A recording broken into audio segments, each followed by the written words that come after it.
Halo kawan-kawan, jumpa lagi di channel saya Fiknet. Di video kali ini kita akan membahas tentang update besar dari XOS 15 pada smartphone Infinix Hot 50 Pro Plus yang sudah saya pakai selama kurang lebih 2 bulan. Pada beberapa hari yang lalu saya dapat notifikasi update dari Infinix untuk melakukan pembaruan tentang UI atau user interface dari smartphone Infinix. Gak tanggung-tanggung, untuk update kali ini memiliki ukuran yang cukup besar hingga 8,15 GB yang merupakan salah satu update yang cukup besar.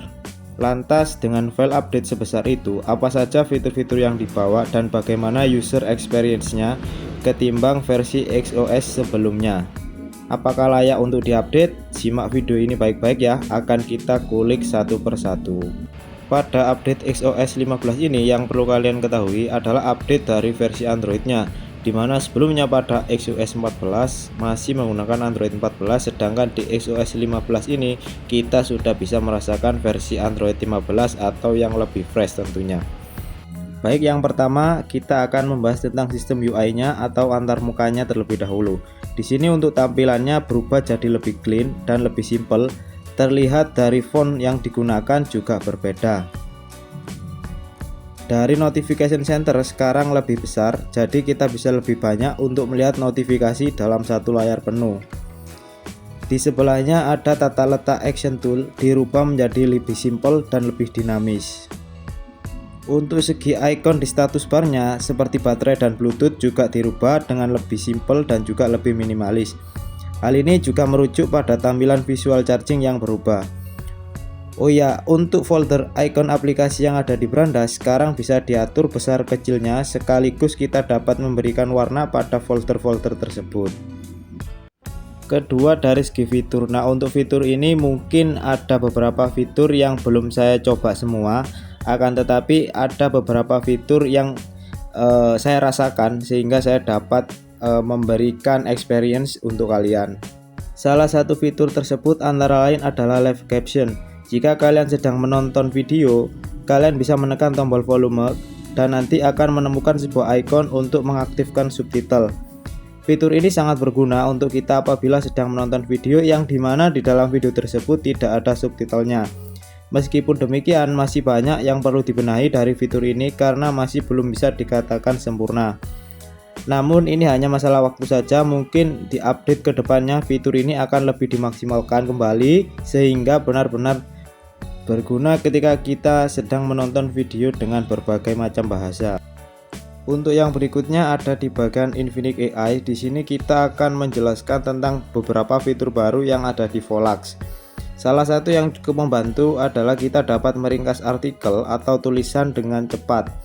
Mungkin jika kita sedang membaca artikel di Google namun isi tulisannya terlalu banyak, maka kalian wajib banget pakai fitur ini karena membuat kita lebih cepat dalam memahami isi keseluruhan dari artikel tersebut. Bisa jadi dapat menghemat waktu. Ini fitur yang cukup menarik. Selanjutnya adalah fitur di bagian panggilan, dimana di dalam fitur panggilan ini kalian bisa minta tolong AI dari Infinix untuk menjawab sebuah telepon dari orang lain. Mungkin ketika kalian lagi sibuk ataupun sedang tidak dalam memegang HP. Fitur ini juga sangat membantu. Bahkan di sini juga kalian bisa meringkas apa yang kalian obrolkan selama panggilan telepon berlangsung, sekaligus bisa menerjemahkan secara langsung. Tapi ya bagi saya aneh saja sih jika mengobrol di telepon dengan dua bahasa berbeda. Ya, tapi mungkin fitur ini akan lebih berguna untuk orang lain di luar sana ya. Namun untuk sementara ini fitur ini hanya untuk telepon biasa, belum bisa atau mungkin saya kurang tahu jika menggunakan telepon dengan WhatsApp maupun aplikasi chat yang lain. Namun untuk meringkas seluruh isi panggilan selama telepon bisa dilakukan di aplikasi WhatsApp juga. Selanjutnya ada fitur pembuatan gambar AI, di mana fitur ini bisa membuatkan kalian gambar sebanyak 15 kali dalam sehari hanya dengan satu foto saja. Jadi ketika kalian punya satu foto yang bagus kemudian kalian bosan, kalian bisa menggunakan fitur ini. Nanti fitur ini akan membuatkan kalian 15 foto sekaligus dengan tema satu gambar saja. Fitur ini sangat berguna jika kalian orang yang suka mengganti wallpaper berkali-kali namun dengan nuansa atau tema gambar yang sama. Jadi membuat kalian tidak mudah bosan untuk memandang HP kalian. Ya lumayan juga lah untuk fitur ini. Selanjutnya adalah fitur lingkaran untuk mencari atau bahasa Inggrisnya biasanya circle to search. Nah, fitur ini mungkin sudah banyak yang tahu, di beberapa merek HP yang lain juga ada. Namun tetap patut kita apresiasi karena fitur ini sangat membantu kita dalam mencari tahu informasi dari sebuah gambar. Seperti contoh kita ingin membeli sesuatu barang yang digunakan seseorang, maka dengan adanya fitur ini kita hanya melingkari barang tersebut untuk mencari informasinya dari internet. Kemudian ada fitur privasi pada galeri di mana kita dapat memberikan blur atau efek menutupi informasi-informasi sensitif seperti alamat dan nomor telepon. Jadi kita mungkin bisa lebih aman lah ketika membagikan sebuah foto yang di dalam foto tersebut terdapat informasi sensitif. Sekarang kita sampai di bagaimana experience selama update besar ini. Ya, yang saya rasakan cukup memuaskan, mulai dari tampilan UI yang lebih fresh dan lebih fluent, kemudian update fitur yang sangat berguna. Untuk dari segi performa gaming, menurut saya lebih stabil untuk game-game yang saya mainkan.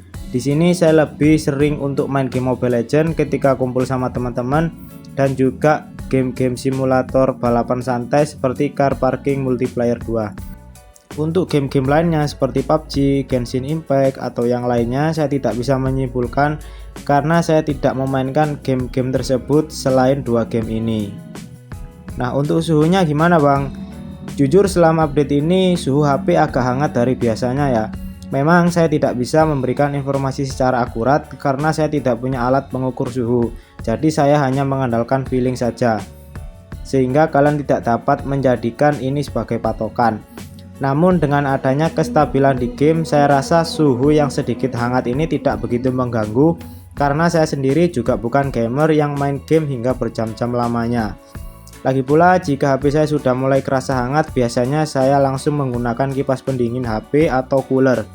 Ya, jadi bukan masalah lah bagi sebagian orang seperti saya.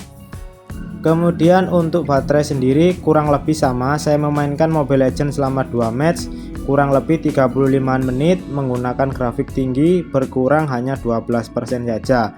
Itu menggunakan koneksi WiFi. Jika menggunakan koneksi data seluler mungkin berkurang sebesar 15-17%. Lagi-lagi ini feeling saja ya, karena kondisi game, suhu ruangan, volume ketika kita bermain game juga berpengaruh terhadap pengurangan daya baterai. Ya, pada intinya saya puas dengan adanya update besar kali ini. Untuk bug-bug sendiri selama ini saya belum menemukan karena masih baru beberapa hari saja. Mungkin jika ada bug nanti akan saya sampaikan di lain video.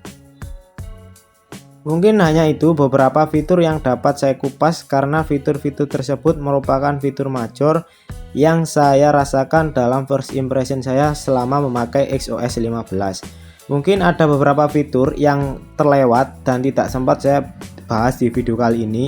Jika kalian menemukan fitur-fitur baru dan berguna bagi kalian, kalian bisa komentar, nanti kita akan buat pembahasannya di lain video. Oke, terima kasih jika kalian menonton video ini sampai akhir. Jangan lupa subscribe agar tidak ketinggalan video-video saya yang lain. Enjoy!